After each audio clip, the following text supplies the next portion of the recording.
Guys आज चाहिँ हामी हिँड्दै हिँड्दै यता मास्तिर कोठामा कतै बस्नु भनेर टोमा गाडी आएछु।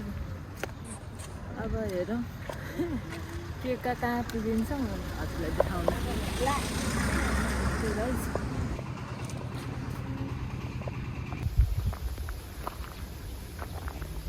गाइज हामी जङ्गलमा डुल्न आएको, जङ्गलै सबै यति रहेछ।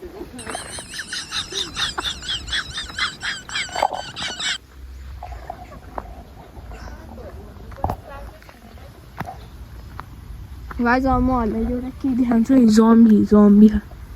जम्बी देखाउँछु। जम्बी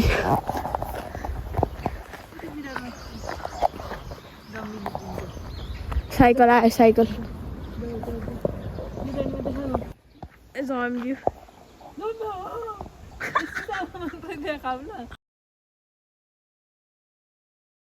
हेलो गाइज, हामी त खेतबारी लसुन हेर कोरियामा कसरी रोपेका छन् लसुन। हामी यो गाउँबारीमा आएको छौँ, हेर्नु है गाइज कति राम्रो छ। हेर्नुहोस् गाइज, झुसुना नै आउँदो रहेछ कोरियामा।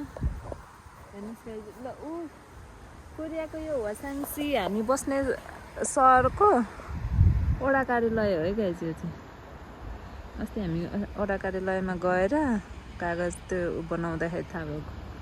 अस्ति तलबाट हाइवेबाट गाडीमा आएको थियो, टाढो जस्तो फिल भएको थियो। अहिले चाहिँ नजिकै रहेछ। हामी त यता घुम्दै घुम्दै आउँदाखेरि के भयो अरे बेबी, त्यो यसले घोच्छ नि। यो तिम्रो मुखमा पऱ्यो भने झन् तल झन् तल झन् तल जान्छ।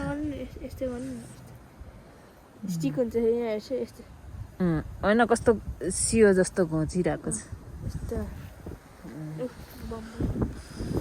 राम्रो छ नि गाइज, कस्तो राम्रो है। गरेर हल्लिरहेछ, हावाले हल्लाएको हो कि। पहाडको टुप्पो हेर्नुहोस् गाइज।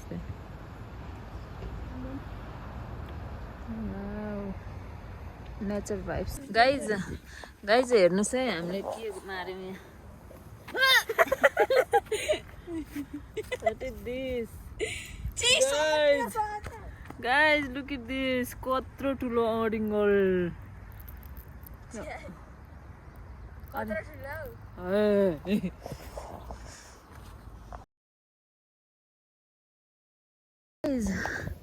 यो गाउँतिर पाइने छ नि यस्तो यो कुटुली के भन्दै यस्तो कुटुली नै यहाँ पाइँदो रहेछ गाइज। हेर्नु त यसलाई कुटुली के भन्नुहुन्थ्यो। एउटा गाउँमा गएर यो भित्रभित्र दाना लाएपछि अनि खाना मिल्थ्यो कि यस्तो। कति धेरै यहाँ त बाटोमै रहेछ गाइज। यहाँनिर यो चाहिँ रहेछ केरा। यसो खाऊ त, भित्रको केरा निकालेर खाने। केरा नै ठुलो भइसक्यो, हत्या हो खाने। त्यो केरा खाने हो क्या गाइज। हाम्रो यो चोकबाट यताबाट गएर नि बाटो छ, यताबाट बुढोको अफिस पुगिन्छ भने हामी यताबाट गयो भने नि घरमा